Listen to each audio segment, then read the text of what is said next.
The annual rate of inflation measured by the Consumer Prices Index rose more than expected in December to its highest level for 2.5 years. It rose to 1.6% last month, driven in part by the fall in the value of sterling after the Brexit vote, as well as a rise in airfares and food and fuel prices.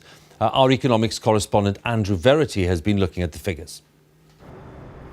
This haulier based near Heathrow Airport is facing sharply higher costs. Fuel had been falling in price, but on today's inflation numbers, it's up by 10%. The company can absorb that cost, but not forever. The cost of the fuel is starting to bite. Eventually, we'll have to put a fuel surcharge in, like everybody else in this industry, once we go past a certain level, because we cannot afford to keep those costs in-house. The effect of the weaker pound is most obvious up the supply chain, where raw materials, most of them imported, are up by 15.8% year on year. So far, producers haven't been passing most of that on, with prices at the factory gate up 2.7%.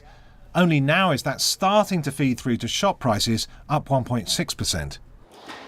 The bigger move from the sterling effect is still to come because contracts have to be renewed, and that's where we think inflation moves up much further from the 1.6% that we've seen today, above 3%. Today, the weak pound started to hit smartphone users where it really hurts, in the apps.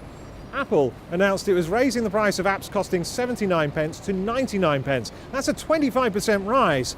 From Apple's point of view, what money it makes here in pounds has to be translated back into dollars. And right now that means it's getting fewer dollars than it did, so it has to raise prices to make up. Food prices are still lower than they were a year ago, and competition between retailers is preventing them from raising the prices of most goods. But the upward pressure on costs is likely to build. Expect higher inflation in the months to come. Andy Verity, BBC News.